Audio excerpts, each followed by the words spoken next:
तरनो तरनो।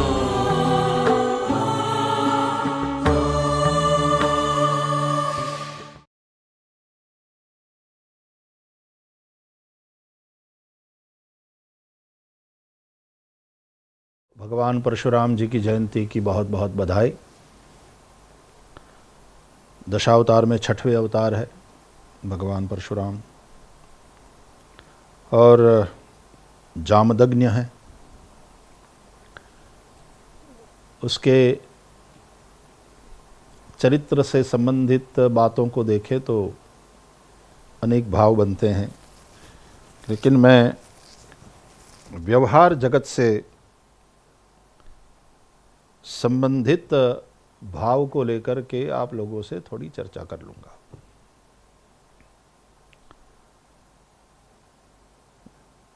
वो बड़ी प्रसिद्ध जो बात है, यदा यदा ही धर्मस्य ग्लानिर्भवति भारत अभ्युत्थानमधर्मस्य तदात्मानं सृजाम्यहम्।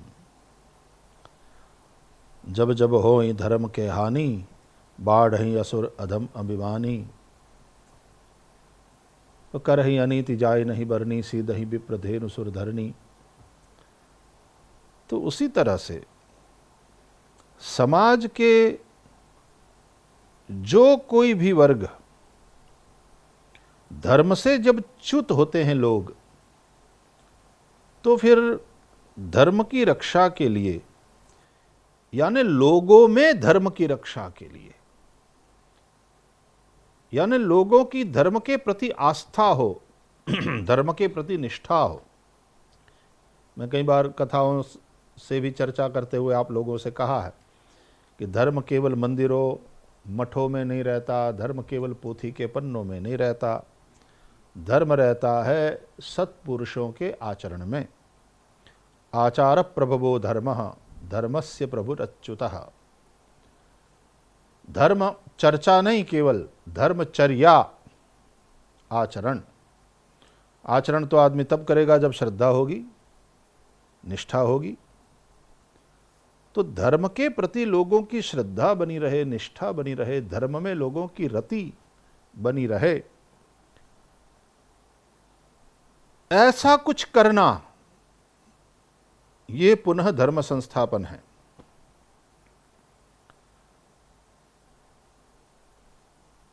ऐसा क्या किया भगवान परशुराम ने? बोले समाज का जब शासक वर्ग, जिसको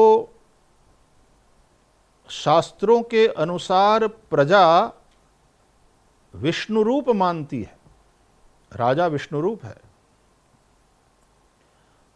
तो विष्णु पालक हैं, रक्षक हैं, पोषक हैं। राजा को भी चाहिए कि अपनी प्रजा का पालन करें, रक्षण करें, पोषण करें,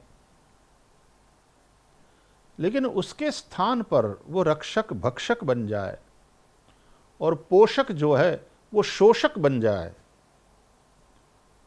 और शासक अपने धर्म को, अपने कर्तव्य को चुके, अत्याचार करें, अनाचार करें, तब उन्हें दंड देने के लिए भगवान परशुराम जी आते हैं। देखो हमारे यहाँ जो अवतार है उनमें ये भगवान परशुराम जी का अवतार आवेशावतार माना गया। कुछ समय के लिए एक आवेश रहता है, जैसे चाणक्य के मन में एक आवेश हो गया कि जब तक इसकी सत्ता को हम हटाकर नहीं फेंकेंगे मैं शिखा नहीं बांधूंगा। जैसे द्रौपदी ने भी कह दिया कि मैं तब तक अपने बालों को नहीं बांधूंगी जब तक कि नारी के साथ ऐसा अविवेक और अत्याचार करने वालों को दंडित न किया जाए। आवेश हो जाता है।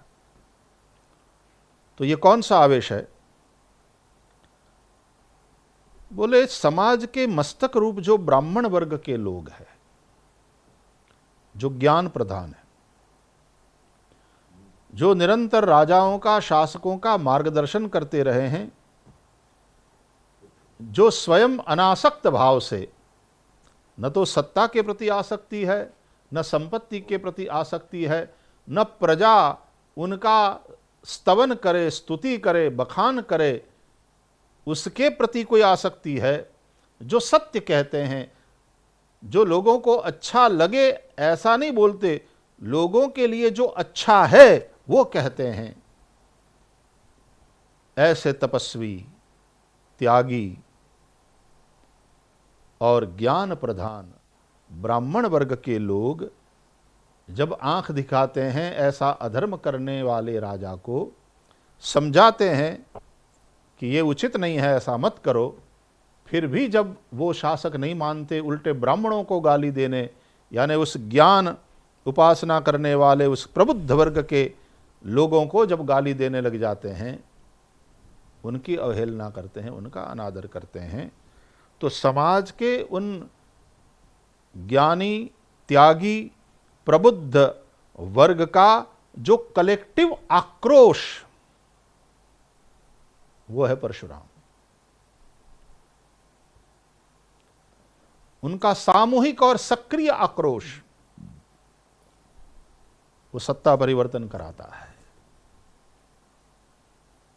भगवान परशुराम ने 21 बार पृथ्वी को नक्षत्री करी, ऐसी कथा है।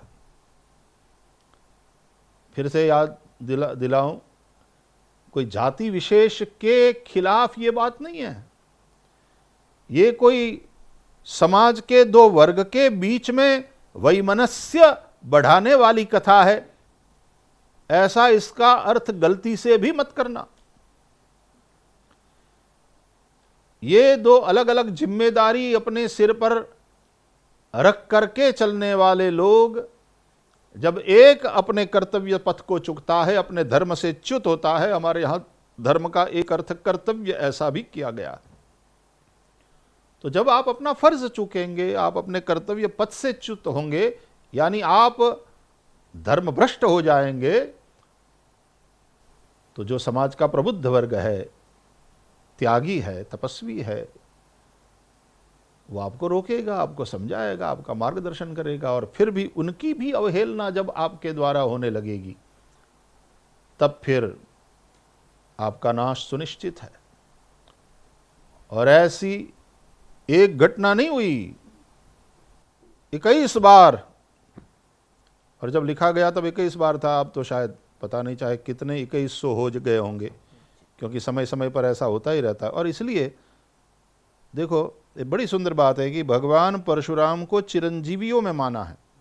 अश्वत्थामा बलिर्व्यासो हनुमांश्च विभीषण कृपः परशुरामश्च सप्तैते चिरजीविनः। तो भगवान परशुराम चिरंजीवी है। तो इसका मतलब समय समय पर ऐसे प्रबुद्ध लोगों का आक्रोश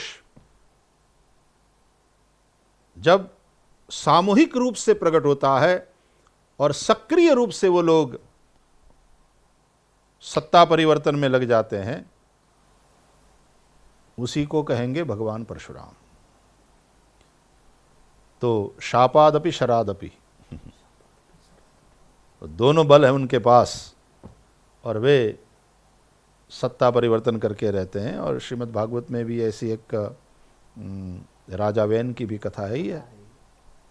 वैन राजा था और ऐसा नास्तिक और इतना दुष्ट कि उसने जो अत्याचार किया, तो उसका भी नाश ऋषियों ने किस प्रकार किया। कहते हैं ऋषियों ने समझाया वैन को और वैन नहीं माना, और फिर ऋषियों ने हुंकार किया और वैन खत्म हो गया। तो त्यागी, तपस्वी, परमार्थी और प्रबुद्ध ऋषियों के प्रति लोगों की पूरी श्रद्धा है। और ऋषियों का हुंकार ये क्या है? जनशक्ति का जागरण। और एक बार जनशक्ति ऋषियों के द्वारा जागृत हो जाती है तो फिर कोई कितना ही क्रूर और शक्ति वाला शासक क्यों न हो, उसको जनशक्ति खत्म करके रहती है। तो भगवान परशुराम बिगड़ी हुई शासन व्यवस्था के खिलाफ समाज के त्यागी, तपस्वी, परमार्थी और प्रबुद्ध वर्ग का जो सामूहिक सक्रिय आक्रोश है, उसका नाम है भगवान परशुराम। और ये समय समय पर आक्रोश इस तरह से क्योंकि परिस्थितियाँ आती रहती हैं ऐसी, और इस तरह से घटनाएं घटती रहती है। और देखो ये निर्भया वाला जब कांड हुआ, अब वैसे तो याद करना भी एकदम थोड़ा मन को पीड़ा देता है, लेकिन हमें उससे सीखना चाहिए। और उस वक्त जो देश के युवाओं का आक्रोश, उसमें कोई नेता नहीं था, बल्कि कुछ नेता वहां आने की चेष्टा करने लगे तो युवाओं ने रोका। और ये जो सामूहिक आक्रोश था युवाओं का, तो उस समय की सरकार भी थोड़ी हिल गई। सुनना पड़ता है, उस दिशा में काम करना पड़ता है। तो समझदार लोगों का ऐसा आक्रोश समय समय पर प्रकट होता है। इस तरह से भगवान परशुराम, और देखो उसमें पहली बात, न तो अपनी राजनीति होनी चाहिए, न अपना स्वार्थ होना चाहिए, न वो आवेश विवेक रहित होना चाहिए। परशुराम जी का आवेश पूर्ण विवेक ही है। जिस तरह से क्रोधावेश में हम विवेक को खो देते हैं, कामावेश में हम विवेक को खो देते हैं, लोभ के आवेश में भी आदमी भान भूल जाता है, तब तो पाप होता है। वो आवेश पाप भी कराता है। तो विवेक पूर्ण होश पूर्वक रोष, होश पूर्ण रोष, नहीं तो क्रोध अंधा बना देता है आदमी को। तो ऐसा जो होश पूर्ण रोष है, सामूहिक आक्रोश है सज्जनों का, प्रज्ञावान पुरुषों का, जो परमार्थी हैं, जो तपस्वी है, उनके सामूहिक आक्रोश का नाम भगवान परशुराम है। और समय समय पर भगवान परशुराम की ज़रूरत पड़ेगी। और जैसे आज जयंती मनाते हैं भगवान परशुराम, यानी वो विश्व सत्ता ही परशुराम के रूप में प्रकट हुई है, तो हम प्रार्थना ये करते हैं कि समाज बिल्कुल मुर्दाल न हो जाए, मुर्दे की भांति न हो जाए।